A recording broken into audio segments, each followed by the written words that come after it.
Often found within the branches and rocks of the high desert, the photographer has honed his craft, ensuring that each of his shots are perfect. Here, a Subaru can be found transfixed, mesmerized by the size of his lens. Though rather elusive himself, the photographer often falls prey to members of the opposite sex.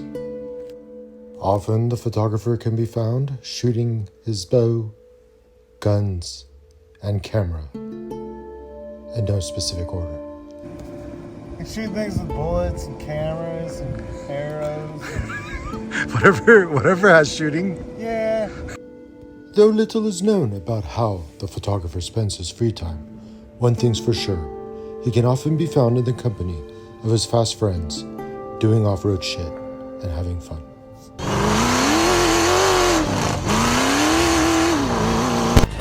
On our way to the Milestar photo shoot with Garbage Tree Media, we got both of the Subarus out here. I'm gonna go get some coffee and hit the road.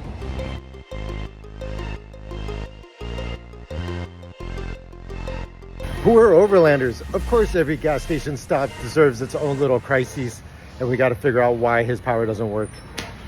Wheels, brakes, crankside, like handlebars, and all of the components.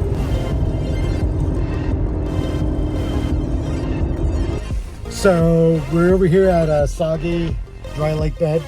You can see in the distance that's Eric over there, and then we've got our buddy Raphael, who's right there in another Subaru Crosstrek.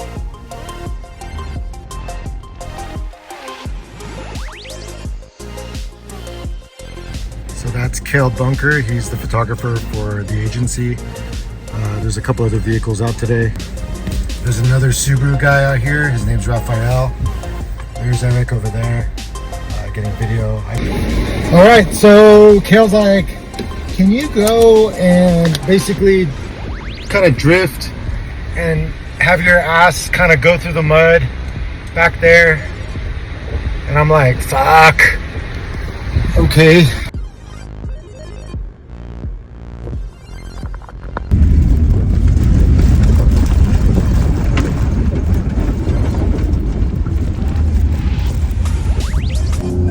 So we were commenting that these channels really allowed the mud to kind of siphon off from the tire. We just went through all that shit, and you can see the car is absolutely fucking covered. Here's a tire that doesn't self-clearance. How much mud is caked on that? Yeah, and these didn't ball up or clay up. I got full tread for the most part on everything, and we gave it the beans.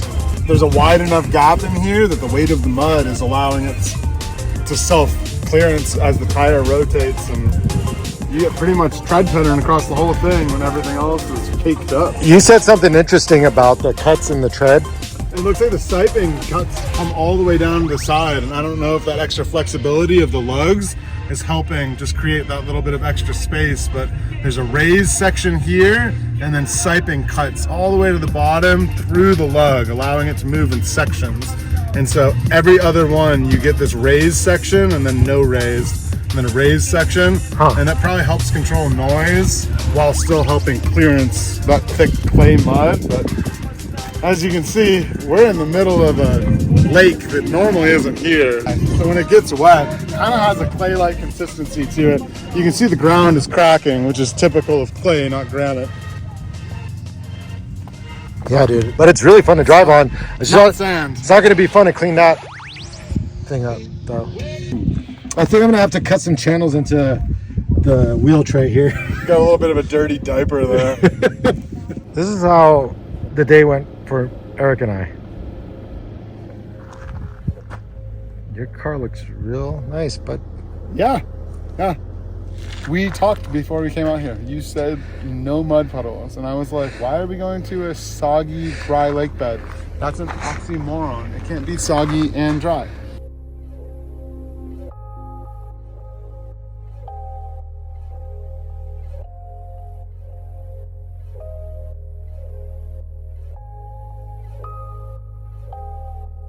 Rocks or valley? Rocks or valley? Well, maybe you hold on the rocks for a little bit as the car comes up, and then pan over to the valley.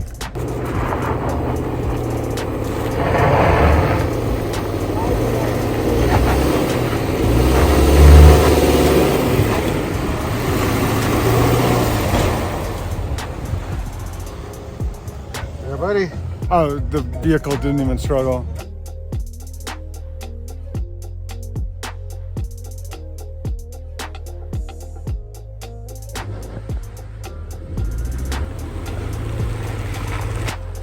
There you go.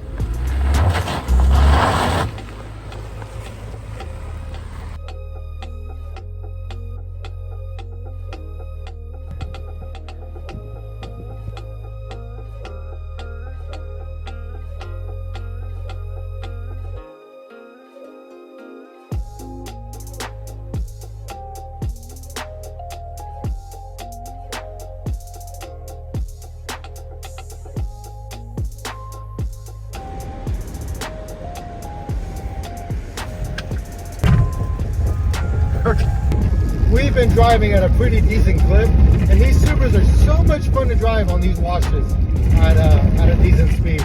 We came out to some proper BLM land, and yeah, I feel like the Subaru was kind of holding its own against some of those UTVs. Anyways, good times, love this car, don't hate it. Leroy, you ready to go eat? We're at Cafe 247. It's got really good food. You got beer, drinks. This place is fucking rad.